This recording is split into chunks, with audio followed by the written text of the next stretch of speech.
ಶ್ರೀ ಗುರುಭ್ಯೋ ನಮಃ. ಪ್ರಮಾಣ ಲಕ್ಷಣದಲ್ಲಿ ಈ ಉಪಕ್ರಮ, ಉಪಸಂಹಾರ, ಅಭ್ಯಾಸ, ಪೂರ್ವತ ಇತ್ಯಾದಿಗಳೇನಿವೆ ಇವೆಲ್ಲವನ್ನ ವಿವರಣೆ ಮಾಡುವಂಥ ಪ್ರಸಂಗ. ಅಲ್ಲಿ ಆಚಾರ್ಯ ಏನು ಹೇಳಿದ್ದಾರೆ ಅನ್ನೋದನ್ನು ನೋಡ್ತಾ ಇದ್ದೀವಿ. ಈ ಅನುಮಾನದ ಬಗ್ಗೆ ಈ ಹಿಂದೆ ಹೇಳಿದ್ದಾರೆ. ಉಪಕ್ರಮ, ಉಪಸಂಹಾರಗಳು ಕೂಡ ಅನುಮಾನ ಇದ್ದಂತೇನೆ.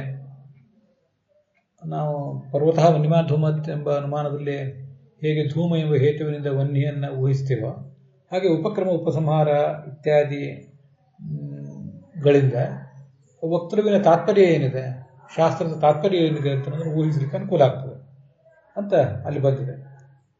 ಅದರಲ್ಲಿ ಆ ಉಪಕ್ರಮ, ಉಪಸಂಹಾರ ಇತ್ಯಾದಿ ಏನು, ಅದಕ್ಕೆಲ್ಲ ಅರ್ಥ ಏನು ಅಂತ ಅನ್ನೋದನ್ನು ನಾವೀಗ ನೋಡಬೇಕಾಗಿದೆ.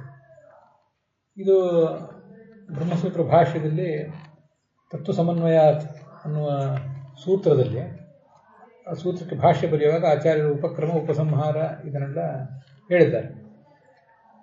ಆ ಭಾಷ್ಯ ಮತ್ತು ಅದರ ಉಳಿದ ವಿವರಣೆಗಳಿಗೆ ಅನುಸಾರವಾಗಿ ಅದನ್ನೆಲ್ಲ ನಾವು ನೋಡ್ತಾ ಇದ್ದೀವಿ.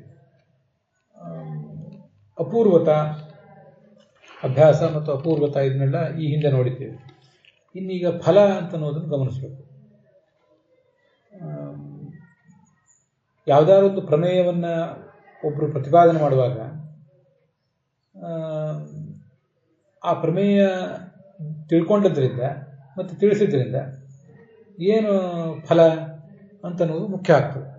ಅದರಿಂದ ಏನೂ ಪ್ರಯೋಜನವೇ ಇಲ್ಲದೆ, ನಿಷ್ಫಲವಾದ ಪ್ರಯೋಜನ ಇದ್ದರೆ, ಬಹಳ ಮಹತ್ವದ ಪ್ರಯೋಜನ ಏನೂ ಇಲ್ಲದೆ ಹೋದರೆ ಅಂಥ ಪ್ರಮೇಯವನ್ನು ನಾವು ನಿರ್ಧಾರ ಮಾಡಲಿಕ್ಕೆ ಬರೋದಿಲ್ಲ.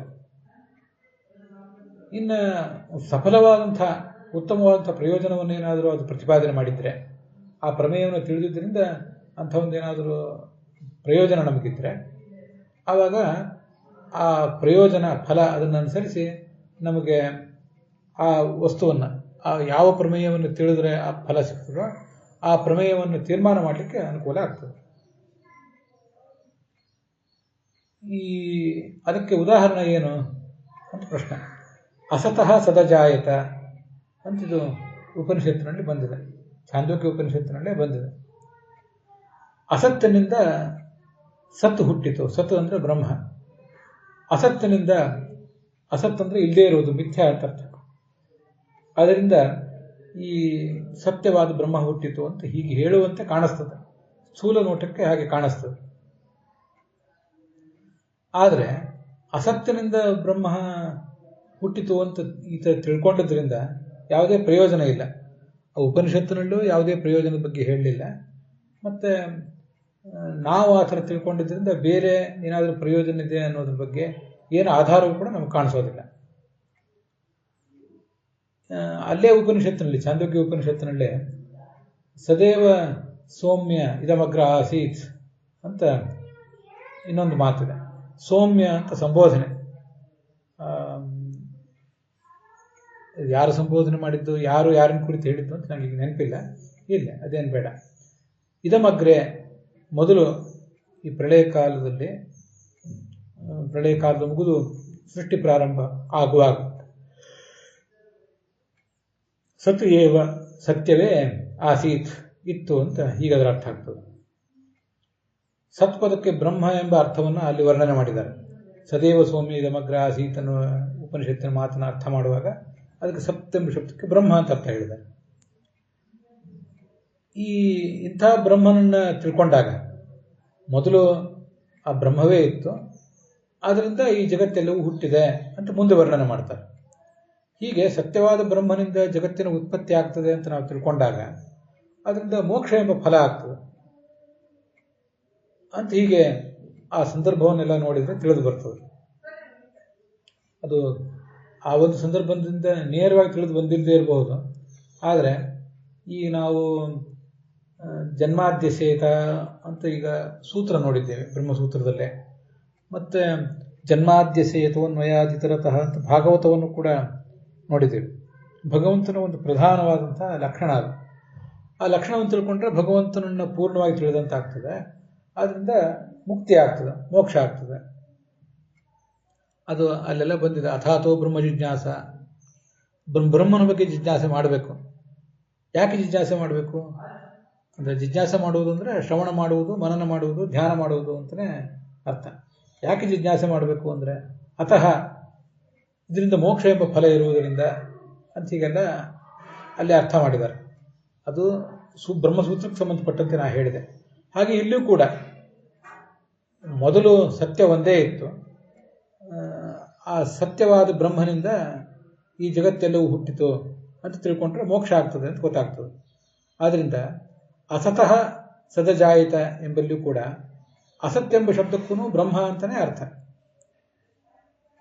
ಆ ಅಸತ್ ಅಂತ ಕರೆಸ್ಕೊಂಡಿರುವಂತಹ ಬ್ರಹ್ಮನಿಂದ ಸತ್ ಈ ಜಗತ್ತೆಲ್ಲವೂ ಕೂಡ ಹುಟ್ಟಿತು ಅಂತ ಆವಾಗ ಅರ್ಥ ಮಾಡಬೇಕು. ಬ್ರಹ್ಮ ಸತ್ಯೆಂಬ ಶಬ್ದದಿಂದಲೂ ವಾಚ್ಯ, ಅಸತ್ಯೆಂಬ ಶಬ್ದದಿಂದಲೂ ಕೂಡ ವಾಚ್ಯ.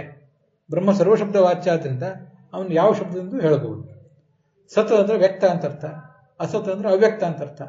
ಅವ್ಯಕ್ತನಾದಂಥ ನಮಗೆ ಪೂರ್ಣ ತಿಳಿಯದೇ ಇರುವಂಥ ಪರಮಾತ್ಮನಿಂದ ಇದು ಅಸತಃ ಎಂಬ ಮಾತಿಗೆ ಅರ್ಥ. ನಮಗೆ ಪೂರ್ಣವಾಗಿ ತಿಳಿಯದೇ ಇರುವಂತಹ ಪರಮಾತ್ಮನಿಂದ ಸತ್ ಈ ವ್ಯಕ್ತವಾದಂತಹ ಜಗತ್ತು ಅದು ಹುಟ್ಟಿತು ಅಂತ ಅದರ ತಾತ್ಪರ್ಯ. ಹೀಗೆ ಅರ್ಥ ಮಾಡಿಕೊಂಡ್ರೆ ಅಂದರೆ ಪರಮಾತ್ಮನ ಮಹಿಮೆಯನ್ನು ತಿಳ್ಕೊಂಡಂತಾಯಿತು. ನಾವು ಅಸತ್ತಿನಿಂದ ಬ್ರಹ್ಮ ಹುಟ್ಟಿತು ಅಂತ ತಿಳ್ಕೊಂಡ್ರೆ ಅದರಿಂದ ಬ್ರಹ್ಮನ ಮಹಿಮೆಯನ್ನೇನು ತಿಳ್ಕೊಂಡಂತಾಗೋದಿಲ್ಲ. ಬ್ರಹ್ಮನ ಉತ್ಪತ್ತಿ ಅಂತ ತಿಳ್ಕೊಂಡ್ರೆ ಏನು ಲಾಭ? ಬ್ರಹ್ಮ ಯಾರಿಂದೂ ಹುಟ್ಟಿದ್ದಲ್ಲ, ಬ್ರಹ್ಮ ಅನಾದಿ. ಅದು ಪರಮಾತ್ಮ ಅಂತ ಅನ್ನೋದು ಅನಾದಿ. ಎಲ್ಲ ಸಿದ್ಧಾಂತಗಳಲ್ಲೂ ಅನಾದಿಯೇ ಅನಂತವೇ ಬ್ರಹ್ಮ. ಬ್ರಹ್ಮನನ್ನೇ ಯಾರೋ ಹುಟ್ಟಿಸಿದ್ದಾರೆ ಅಂತಂದ್ರೆ ಯಾಕೆ ತಿಳ್ಕೊಂಡಿದ್ದರಿಂದ ಏನು ಲಾಭ? ಅದರ ಹೊರತು ಬ್ರಹ್ಮನಿಂದ ಉಳಿದಿದ್ದೆಲ್ಲವೂ ಜಗತ್ತು ಹುಟ್ಟಿತು ಅಂತ ತಿಳ್ಕೊಂಡ್ರೆ ಆವಾಗ ಅದರಿಂದ ಲಾಭ ಇದೆ. ಆ ಜ್ಞಾನದಿಂದ ಪರಮಾತ್ಮನ ಮಹಿಮೆಯನ್ನು ತಿಳ್ಕೊಂಡಂತಾಗ್ತದೆ, ಮತ್ತೆ ಅದರಿಂದ ಮುಕ್ತಿ ಆಗ್ತದೆ. ಹೀಗೆ ಇಲ್ಲೊಂದು ಫಲ ಇದೆ.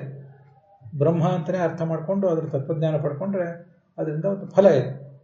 ಅದಕ್ಕಾಗಿ ಫಲ ಎಲ್ಲಿ ಇರ್ತದೋ ಆ ಫಲವತ್ತಾದ ವಿಷಯವನ್ನು ಕೊಡುವಂತಹ, ಫಲವತ್ತಾದಂತಹ ವಿಷಯವನ್ನು ತಿಳಿಸುವಂತಹ ವಿಚಾರವನ್ನು ನಾವು ತೀರ್ಮಾನ ಮಾಡಬಹುದು ಅಂತ ಅರ್ಥ. ಫಲದಾಯಕವಾದಂತಹ ವಿಷಯದ ಬಗ್ಗೆ ಇದು ನಿಶ್ಚಾಯಕ ಆಗ್ತದೆ ಅಂತಂದ್ರೆ ಅಭಿಪ್ರಾಯ. ಇದರ ಮುಂದೆ ಅರ್ಥವಾದ ಅಂತ, ಅದಕ್ಕೂ ಕೂಡ ಅರ್ಥವಾದ ಎಲ್ಲಿರ್ತದೆ ಅಲ್ಲಿ ಆ ವಿಷಯವನ್ನು ನಿಶ್ಚಯಾತ್ಮಕವಾಗಿ ಹೇಳುವಂತಹ ಅಭಿಪ್ರಾಯ ಇದೆ ಆ ಗ್ರಂಥಕರ್ತರಿಗೆ ಅಂತ ಗೊತ್ತಾಗ್ತದೆ. ಆಯಿತು, ಅರ್ಥವಾದ ಅಂದರೆ ಏನು? ಅರ್ಥವಾದ ಎಷ್ಟು ಥರದ್ದು ಅಂತ ನಾವೊಂದು ಜಿಜ್ಞಾಸೆ ಮಾಡಬೇಕು. ಅದನ್ನು ಅಲ್ಲಿ ಕೊಟ್ಟಿದ್ದಾರೆ. ಇವೆಲ್ಲ ತುಂಬ ಸರಳವಾಗಿಯೇ ಇರೋದ್ರಿಂದ ಎಲ್ಲನೂ ಕೂಡ ಹೇಳ್ತದೆ. ಸ್ತುತಿ, ನಿಂದ, ಪರಕೃತಿ ಮತ್ತು ಪುರಾಕಲ್ಪ ಅಂತ 4 ಥರದ ಅರ್ಥವಾದ ಇರ್ತದೆ. ಯಾವುದಾದ್ರು ಒಂದು ಶಾಸ್ತ್ರ, ಮಹಾಭಾರತ ಆಗಲಿ, ಭಾಗವತ ಆಗಲಿ, ವೇದವಾಕ್ಯ ಆಗಲಿ, ಅದು ತಾನೊಂದು ಏನಾದರೂ ವಿಷಯವನ್ನು ಪ್ರತಿಪಾದನೆ ಮಾಡಿ ಅದನ್ನು ಅಲ್ಲಿ ಪ್ರಶಂಸೆ ಮಾಡ್ತಾರೆ. ಪ್ರಶಂಸೆ ಮಾಡಿದರೆ ಅವರಿಗೆ ಅದರ ಬಗ್ಗೆ ತೀರ್ಮಾನ ನಿಶ್ಚಯಾತ್ಮಕವಾಗಿ ಹೇಳುವಂಥ ಅಭಿಪ್ರಾಯ ಇದೆ ಅಂತ ಇಷ್ಟು ಗೊತ್ತಾಗ್ತದೆ. ಅದಕ್ಕೆ ಅಲ್ಲೊಂದು ಉದಾಹರಣೆ ಕೊಟ್ಟಿದ್ದಾರೆ. ವಾಯುವನ್ನು ಕುರಿತೊಂದು ಯಾಗ, ಆ ಯಾಗದ ಬಗ್ಗೆ ಶ್ರುತಿ ವರ್ಣನೆ ಮಾಡ್ತದೆ. ಕೊನೆಗೆ ಏನು ಹೇಳ್ತದೆ ಅಂದರೆ, ವಾಯುರ್ವೈ ಕ್ಷೇಪಿಷ್ಠ ದೇವತಾ, ವಾಯು ಬಹಳ ಶೀಘ್ರವಾಗಿ ಫಲ ಕೊಡುವಂಥ ದೇವತೆ ಅಂತ ಬಂದಿದೆ. ಇದು ಈ ಕೊನೆಯದೇನಿದೆಯಲ್ಲ ಅದನ್ನು ಸ್ತುತಿ ಅಂತ ಹೇಳ್ತಾರೆ. ಇದನ್ನೇ ಅರ್ಥವಾದದ ಮೊದಲನೇ ಪ್ರಭೇದ ಸ್ತುತಿ ಇದು. ಈಗ ಯಜ್ಞ ಮಾಡಬೇಕು ಅಂತ ಹೇಳುವ ಉದ್ದೇಶ ಶಾಸ್ತ್ರಕಾರರಿಗೆ. ಅದಕ್ಕೆ ಅವ್ರು ಏನು ಹೇಳ್ತಿದ್ದಾರೆ ಅಂದರೆ, ವಾಯು ಬೇಗ ಫಲ ಕೊಡ್ತಾನ್ರಿ, ನೀವು ಅದರಿಂದ ವಾಯುವನ್ನು ಕುರಿತು ಯಜ್ಞ ಮಾಡಿರಿ ಅಂತ ಹೀಗೆ ಹೇಳಿದರೆ ಅದು ನೀವು ಯಜ್ಞ ಮಾಡಬೇಕು ಅಂತ ಒತ್ತಿ ಹೇಳಿದಂಗೆ ಆಗ್ತದೆ. ಇದಕ್ಕೆ ನಿಮಗೆ ಮತ್ತೊಂದೆರಡು ಬೇರೆ ಉದಾಹರಣೆಗಳನ್ನು ಕೊಡ್ತೇನೆ. ಇಲ್ಲಿ ಈ ಥರದ ಉದಾಹರಣೆ ಬಂದಿದೆ. ಈಗ ನಮಾಮಿ ದೂತಂ ರಾಮಸ್ಯ ಅಂತ ಯಂತ್ರೋದ್ಧಾರಕ ಸ್ತೋತ್ರ ಇದೆಯಲ್ಲ, ಅದನ್ನೊಂದ್ಸರಿ ನೀವೆಲ್ಲ ನೆನಪು ಮಾಡ್ಕೊಳ್ಬೋದು. ಆ ಎಲ್ಲ ಸ್ತೋತ್ರ ಆದಮೇಲೆ ಈ ಸ್ತೋತ್ರವನ್ನು ಪಠನೆ ಮಾಡಿದರೆ ವಾಂಛಿತಂ ಲಭತೆ ಭೀಷ್ಠಂ ಷಣ್ಮಾಸಾಭ್ಯಂತರೇ ಖಲು ಅಂತ ಬರ್ತದೆ. ನೀವು ಈ ಸ್ತೋತ್ರವನ್ನು ಪಾರಾಯಣ ಮಾಡ್ತಾ ಇದ್ರೆ ನಿಮಗೆ ಬೇಕಾದಂಥ ಫಲ ಅದು ಷಣ್ಮಾಸಾಭ್ಯಂತರ 6 ತಿಂಗಳ ಒಳಗೆ ಸಿಗ್ತದೆ ಅಂತ ಅಲ್ಲಿ ವರ್ಣನೆ ಮಾಡ್ತಾರೆ. ಸರಿ, ಈಗ ಯಂತ್ರೋದ್ಧಾರ ಸ್ತೋತ್ರವನ್ನು ಪಾರಾಯಣ ಮಾಡುವವರಿಗೆ ಎಲ್ರಿಗೂ ಕೂಡ ಇದನ್ನು ಪಾರಾಯಣ ಮಾಡಿದ ಮೇಲೆ 6 ತಿಂಗಳಿನೊಳಗೆ ಏನು ಫಲ ಸಿಕ್ಕಿರೋದಿಲ್ಲ. ಆದರೆ 6 ತಿಂಗಳಿನೊಳಗೆ ಅಂತ ಯಾಕೆ ಹೇಳ್ತಾರೆ ಅಂದರೆ, ಬಹಳ ಭಕ್ತಿಯಿಂದ ಮಾಡಿದರೆ ಸಿಗ್ತದೆ. ಕೆಲವರಿಗೆ 6 ತಿಂಗಳಲ್ಲಿ ಸಿಗ್ಬೋದು, ಕೆಲವರಿಗೆ ಇನ್ನೂ ಬೇಗ ಸಿಗ್ಬೋದು, ಕೆಲವರಿಗೆ ಇನ್ನೂ ವಿಳಂಬವೇ ಆಗ್ಬೋದು. ಒಟ್ಟಾರೆ ಅದನ್ನು ಅದನ್ನು ಸ್ತೋತ್ರವನ್ನು ಹೇಳುವವರ ತಾತ್ಪರ್ಯ ಏನು ಅಂದರೆ, ಯಂತ್ರೋದ್ಧಾರ ಸ್ತೋತ್ರವನ್ನು ಪಠನ ಮಾಡಿರಿ, ಅದು ಅವ್ರ ತಾತ್ಪರ್ಯ ಅಷ್ಟೇ. ಅದು ಮುಖ್ಯ ಪ್ರಾಣನ ಗುಣಗಳನ್ನು ಚಿಂತನೆ ಮಾಡಿರಿ ಅಂತ ಅದು ಮುಖ್ಯ. ಅದು 6 ತಿಂಗಳಲ್ಲಿ ಸಿಗ್ತದೋ, ಸ್ತೋತ್ರ ಮಾಡಿದ ಕೂಡಲೇ ಆವಾಗಲೇ ಸಿಕ್ಕೇ ಬಿಡ್ತದೋ, ಅಥವಾ 1 ವರ್ಷ ಬಿಟ್ಟು ಸಿಗ್ತದೋ, ಮುಂದಿನ ಜನ್ಮದಲ್ಲೇ ಸಿಗ್ತದೋ, ಅದು ಆಯಾ ವ್ಯಕ್ತಿ ಸಾಧಕ ಏನಿದ್ದಾನಲ್ಲ ಅವನ ಸಾಧನೆಯನ್ನು ಹೊಂದಿಕೊಂಡಿಲ್ಲ. ಇದಕ್ಕೆಲ್ಲ ಅರ್ಥವಾದ ಅಂತ ಹೇಳ್ತಾರೆ. ಅರ್ಥವಾದ ಅಂದರೆ ಸ್ವಲ್ಪ ಉತ್ಪ್ರೇಕ್ಷೆ ಮಾಡಿರ್ತಾನೆ ಅವರಲ್ಲಿ. ಆದರೆ ಅವ್ರ ತಾತ್ಪರ್ಯ ಏನಿರ್ತದೆ, 6 ತಿಂಗಳು ಅಂದರೆ 6 ತಿಂಗಳು ಅಂತಲೇ ಇರೋದಿಲ್ಲ. ಇದನ್ನ ಯಾಕೆ ಹೇಳ್ತಾರೆ, ನೀವು ಪಾರಾಯಣ ಮಾಡಬೇಕಾದ್ದು, ಈ ಸ್ತೋತ್ರವನ್ನು ಪಠಿಸಬೇಕಾದ್ದು ಮುಖ್ಯ ಅಂತ ಈಗ ಅವರು ಅದನ್ನು ವರ್ಣನೆ ಮಾಡಿರ್ತಾರೆ. ಇದಕ್ಕೆ ಅರ್ಥವಾದ ಅಂತ ಹೀಗೆ ತಾತ್ಪರ್ಯ. ಇನ್ನು ಮುಂದೆ ನಿಂದ ಅಂತ ಒಂದಿದೆ, ಅದನ್ನು ಗಮನಿಸೋಣ. ಅರ್ಥವಾದ ಅಂದರೆ ಯಾವುದಾದ್ರು ಒಂದು ಕೆಲಸವನ್ನು ಹೊಗಳೋದು, ಈತ ಮಾಡಿದರೆ ನಿಮಗೆ ಇಂಥ ಫಲ ಸಿಗ್ತದೆ ಅಂತ. ನಿಂದ ಅಂದರೆ ಅದಕ್ಕೆ ವಿರುದ್ಧವಾಗಿ ನಿಂದನೆ ಮಾಡೋದು ಅಂತ ತಾತ್ಪರ್ಯ. ನಿಂದನೆ ಮಾಡಿದರೆ ಆವಾಗ ಯಾವ ವಿಷಯವನ್ನು ನಿಂದನೆ ಮಾಡಿರ್ತಾರೆ ಅದನ್ನು ಬಿಟ್ಟು ಅದಕ್ಕೆ ವಿರುದ್ಧವಾದ ಸಂಗತಿಯನ್ನು, ಯಾವ ವಿಷಯಕ್ಕೆ ನಿಂದನೆ ಇಲ್ಲ ಅದಕ್ಕೆ ಅಂಥ ಸಂಗತಿಯನ್ನು ನಾವು ತೀರ್ಮಾನ ಮಾಡ್ಕೋಬೇಕು, ನಿಶ್ಚಯ ಮಾಡ್ಕೋಬೇಕು ಅಂತ ಗೊತ್ತಾಗ್ತದೆ. ಈಗ ಅಸನ್ನೇ ವಸಭವತಿ ಅಸದ್ ಬ್ರಹ್ಮೇತಿ ವೇದ ಚೇತ್, ಇದೊಂದು ವೇದವಾಕ್ಯ. ಅದಕ್ಕಿಂತ ಮುಂಚೆ ಅಸ್ತಿ ಬ್ರಹ್ಮೇತಿ ಚೇತ್ ವೇದ ಸಂತಮೇನಂ ತಥೋ ವಿದುರಿತಿ ಅಂತ ಈಗ ಬಂದಿದೆ. ಪರಮಾತ್ಮನನ್ನು ಅಸ್ತಿ ಅಂತ ನಾವು ತಿಳ್ಕೋಬೇಕು, ಇದ್ದಾನೆ ಅಂತ ತಿಳ್ಕೋಬೇಕು. ಮತ್ತೆ ಬರೇ ಇದ್ದಾನೆ ಅಂತಲ್ಲ, ಗುಣಪೂರ್ಣನಾಗಿದ್ದಾನೆ ಅಂತ ತಿಳ್ಕೋಬೇಕು. ಅದಲ್ಲಿ ಬಂದಿಲ್ಲ, ಸುಮ್ಮನೆ ಹೇಳಿದೆ ಅಷ್ಟೆ. ಹಾಗೆ ತಿಳ್ಕೊಂಡ್ರೆ ಸಂತಮೇನಂ ತಥೋ ವಿದುರಿತಿ, ಪರಮಾತ್ಮನ ಗುಣಪೂರ್ಣ ಅಂತ ತಿಳ್ಕೊಂಡ್ರೆ ಈ ಸಾಧಕನು ಕೂಡ ಸನ್ ಆಗ್ತಾನೆ. ಅಂದರೆ ಅವನು ಕೂಡ ಸಜ್ಜನ ಆಗ್ತಾನೆ. ಸನ್ ಅಂದರೆ ಜ್ಞಾನಿ ಅಂತ ಅರ್ಥ. ಮತ್ತೆ ನಾವು ಕನ್ನಡದಲ್ಲಿ ಸಂತ ಮಹಾಂತರು ಅಂತ ಹೇಳ್ತೀವಲ್ಲ, ಸಾಧು ಸತ್ಪುರುಷರು ಅಂತ. ಪರಮಾತ್ಮನ ತಿಳ್ಕೊಂಡವರು ಅನ್ನೋ ಕಾರಣಕ್ಕಾಗಿ ಅವರನ್ನು ಸಂತರು ಅಂತ ಹೇಳ್ತಿರ್ತಾರೆ. ಅದೇ ಇಂಗ್ಲೀಷಿನಲ್ಲಿ ಸೇಂಟ್ ಆಗಿದೆ. ಹೀಗೆ ಪರಮಾತ್ಮನನ್ನು ಅಸ್ತಿ ಅಂತ ಇದ್ದಾನೆ ಅಂತ ತಿಳ್ಕೊಂಡು ನಾವು ಆಸ್ತಿಕರಾಗಬೇಕು. ಮತ್ತು ಬರೇ ಇರುವುದು ಹಾಗೆ ಅಲ್ಲ, ನಿಮ್ಮಂತೆ ಹೇಗೋ ಬೇಕಾಬಿಟ್ಟಿಯಾಗಿರುವುದಲ್ಲ, ಗುಣಪೂರ್ಣನಾಗಿದ್ದಾನೆ ಅಂತ ಅದರ ಅರ್ಥ ಆಗ್ತದೆ. ಹೀಗೆ ತಿಳ್ಕೊಂಡ್ರೆ ಸಂತನಾಗ್ತಾನೆ. ಆಯಿತು. ಅಸದ್ ಬ್ರಹ್ಮೇತಿ ವೇದ ಚೇತ್, ಭಗವಂತನನ್ನು ಒಂದು ವೇಳೆ ಇಲ್ಲ ಅಂತ ತಿಳ್ಕೊಂಡ್ರೆ, ಭಗವಂತನೇ ಇಲ್ಲ ಅಂತ ನಾಸ್ತಿಕರಾಗಿಬಿಟ್ರೆ ಒಂದು, ಮತ್ತು ಭಗವಂತ ಇದ್ರೂ ಕೂಡ ಅವನು ನಿರ್ಗುಣನಾಗಿದ್ದಾನೆ, ನಿಷ್ಕ್ರಿಯನಾಗಿದ್ದಾನೆ ಅಂತ ಈಗ ಏನಾದ್ರು ತಿಳ್ಕೊಂಡ್ರೆ ಆವಾಗ ಏನಾಗ್ತದೆ, ಅಸನ್ನೇವ ಭವತಿ. ಆ ಸಾಧಕ ತನ್ನ ಆಧ್ಯಾತ್ಮಿಕ ಅಭಿವೃದ್ಧಿಯನ್ನು ಕಳ್ಕೊಂಡು ಅಸನ್ನಾಗಿ ಬಿಡ್ತಾನೆ. ಅಂದರೆ ಆಧ್ಯಾತ್ಮಿಕ ಮಾರ್ಗದಲ್ಲಿ ಮುಂದೆ ಹೋಗದೆ ಅವನು ತನ್ನ ವ್ಯಕ್ತಿತ್ವವನ್ನು ಹಾನಿ ಮಾಡ್ಕೋತಾನೆ. ಇದ್ದ ವ್ಯಕ್ತಿ ಅಸನ್ನಾಗುವುದು ಅಂದರೆ ಮಿಥ್ಯಾ ಆಗುವುದು ಅಂತ ಅರ್ಥ ಅಲ್ಲ, ತನ್ನ ವ್ಯಕ್ತಿತ್ವವನ್ನು ಹಾಳು ಮಾಡ್ಕೋತಾನೆ ಅಂತ ಹೀಗಾದ್ರೆ ಅರ್ಥ. ಇಲ್ಲಿ ಬ್ರಹ್ಮ ಅಸತ್ ಅಂತ ತಿಳ್ಕೊಂಡ್ರೆ, ಬ್ರಹ್ಮನ ಅಸತ್ ಎಂಬುದಾಗಿ ನಾವು ಅರ್ಥ ಮಾಡ್ಕೊಂಡು ಬ್ರಹ್ಮನೇ ಇಲ್ಲ ಅಂತ ತಿಳ್ಕೊಂಡ್ಬಿಟ್ರೆ ಅವಾಗ ಒಂದು ಅನರ್ಥವನ್ನು, ನಿಂದೆಯನ್ನು ಮಾಡಿದ್ದಾರೆ, ನೀವು ಹಾಳಾಗಿ ಹೋಗ್ತೀರಿ ಅಂತ ಬಂದಿದೆ. ಆದ್ದರಿಂದ ಶ್ರುತಿಗೆ ತಾತ್ಪರ್ಯ ಏನು, ಬ್ರಹ್ಮನನ್ನು ನೀವು ಸತ್ಯ ಎಂಬುದಾಗಿ ತಿಳ್ಕೊಳ್ರಿ ಅಂತ ತಾತ್ಪರ್ಯ. ಬ್ರಹ್ಮನ ಅಸತ್ಯ ಎಂಬುದಾಗಿ ತಿಳ್ಕೊಬೇಡಿ, ಬ್ರಹ್ಮನನ್ನು ಸತ್ಯ ಅಂತ ತಿಳ್ಕೊಳ್ಳಿ ಅಂತ ಅದರ ತಾತ್ಪರ್ಯ.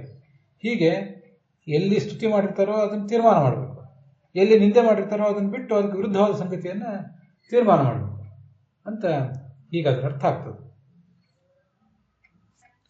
ಅಲ್ಲಿಗೆ ಈ ಭಾಗ ಸಮಾಪ್ತ ಆಗಿದೆ.